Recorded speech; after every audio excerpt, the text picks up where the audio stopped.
Hi students, selfie with science சீரீஸில் இன்னைக்கு ஒரு ஆச்சரியமான பறவை, தரையே இறங்காத அந்த பறவை 10 மாசம் ஆனாலும் வானத்திலே பறந்துட்டு இருக்கு. காமன் ஸ்விஃப்ட் அப்படின்னு நம்ம அதுக்கு ஒரு பேர் இங்கிலீஷ்ல சொல்றோம். தமிழ்ல தரையே பார்க்காம இருக்கிறதுனால தரையிலான் பறவைன்னு பேர் வச்சிருக்கிறாங்க. தரையிலே இறங்கலன்னா எப்படி சாப்பிடும்? அது வானத்துல பறக்கிறப்பயே அங்க பறக்கக்கூடிய சின்ன சின்ன பூச்சிகள் எல்லாத்தையும் பிடிச்சி சாப்பிட்டு வானத்தில் சாப்பிடும். சரி, தூங்குறது ஒரு 3 கிலோமீட்டர் உயரத்துக்கு பறந்து அந்த கிளைடிங் அப்படிங்கிற மாதிரி நீந்தி கொண்டே பறப்பது. அந்த நிலையில் அப்படியே ஸ்டாண்டர்டா நின்று வானத்திலே தூங்கியிருக்கு.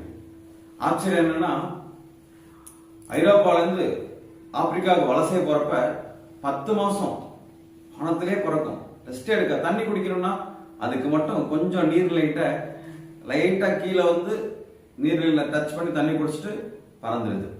இதோட உடல் அமைப்பே அப்படி இருக்கிறதுனால, அதாவது வானத்தில் பறக்கிற மாதிரி தான் உடல் அமைப்பு. தரையில் நடக்கிறது ரொம்ப கஷ்டம்.